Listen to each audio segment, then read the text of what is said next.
नमस्कार दोस्तों, आपका स्वागत है होलिस्टिक ज्ञान पर। आज हम बहुत दिनों बाद एक वीडियो लेकर आ रहे हैं जो कि है यूपी ट्रिपल एस सी। हम बात करें यूपी ट्रिपल एस सी के लिए यूपी स्पेशल यूपी PYQ। ठीक है, इनको देखने के बाद आपको ये पता चलेगा कि जो एग्ज़ाम्स हैं, चाहे वो यूपी ट्रिपल एस सी द्वारा आयोजित हों या किसी अन्य संस्था द्वारा, तो वो यूपी से संबंधित किस तरीके के प्रश्न पूछे जाते हैं। ठीक है, चलिए शुरू करते हैं।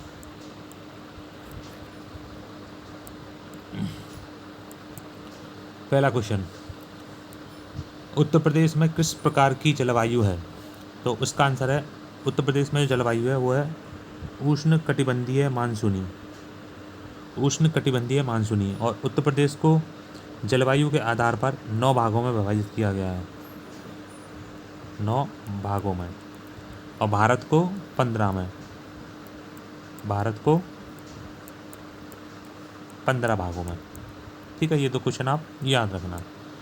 अगला क्वेश्चन, जौनपुर में झांझरी मस्जिद, जौनपुर जो है गोमती नदी के किनारे बसा हुआ है, झांझरी मस्जिद किसने बनवाई थी? तो इसका आंसर है इब्राहिम शाह सरकी।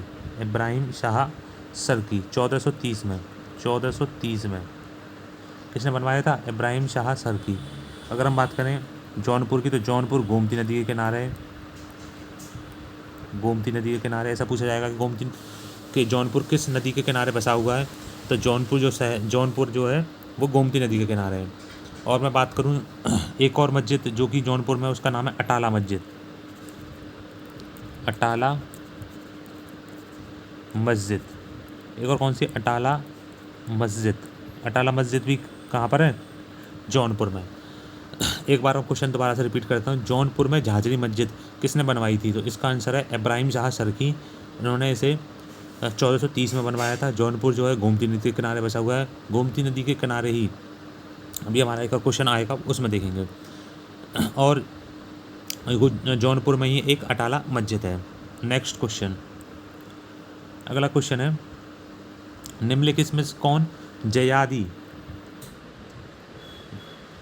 निम्नलिखित में से जायद फसल है? जायद फसल का मतलब जैसे खीरा, ककड़ी, जो कि मार्च में बोई जाती है और 1 महीने बाद, मतलब मार्च के बाद अप्रैल और मई 2 महीने बाद जून में से काट लिया जाता है।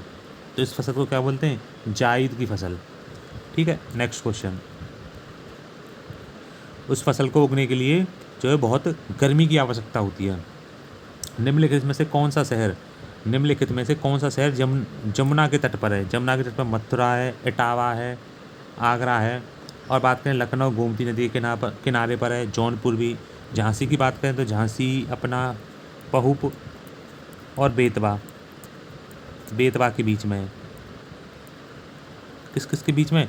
पहुप और बेतवा। पहुप जो है फूल का पर्यायवाची होता है।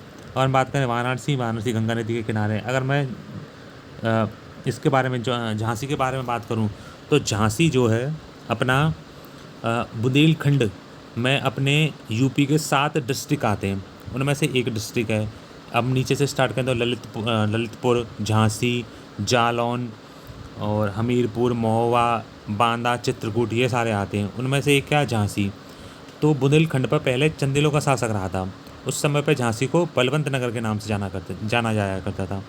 और जब बुंदेलखंड वाले इलाके पर जो चंदेल शासकों का शासक हुआ करता था, उस समय बुंदेलखंड वाले रीजन को जोजाक भुक्ती के नाम से जाना जाया करता था। किसके नाम से? जोजाक भुक्ती।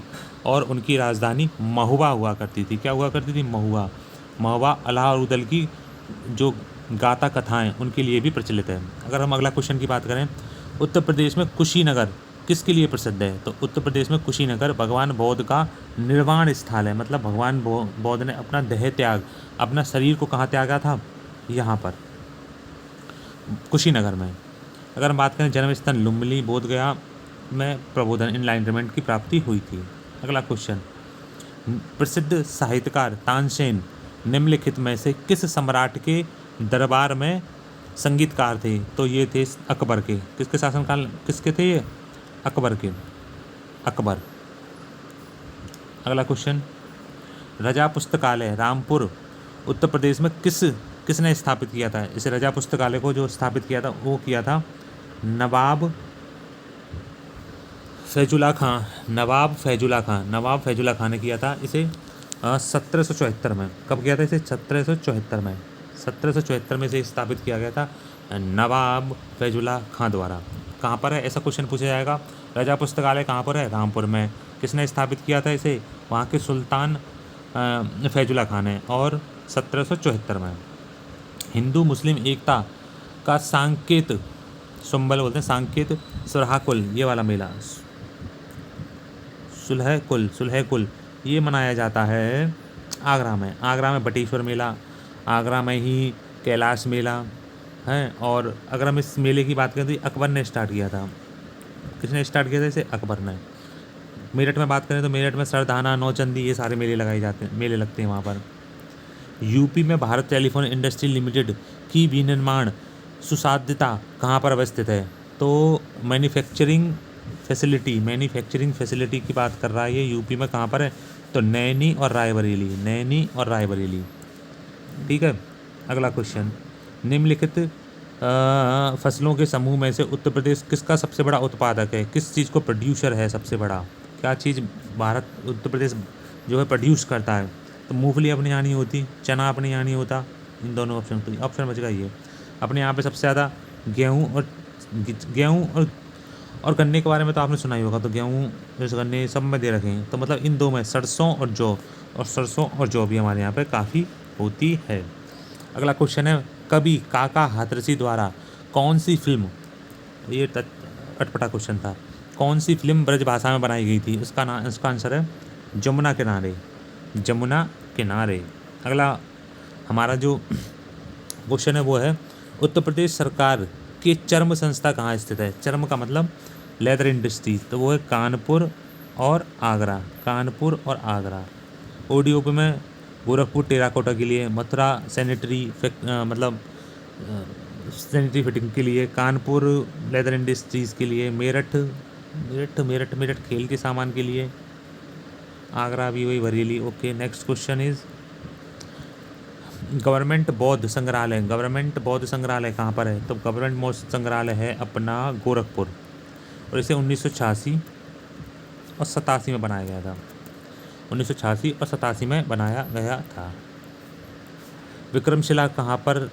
विक्रमशिला विश्वविद्यालय के संस्थापक कौन है? ये यूपी से संबंधित नहीं है, फिर भी देख लेते हैं। तो इसके ऑप्शन है धर्मपाल, ये भागलपुर बिहार में वर्तमान में। ओके, अब हम देखेंगे इसका अगला लेक्चर अगली वीडियो में।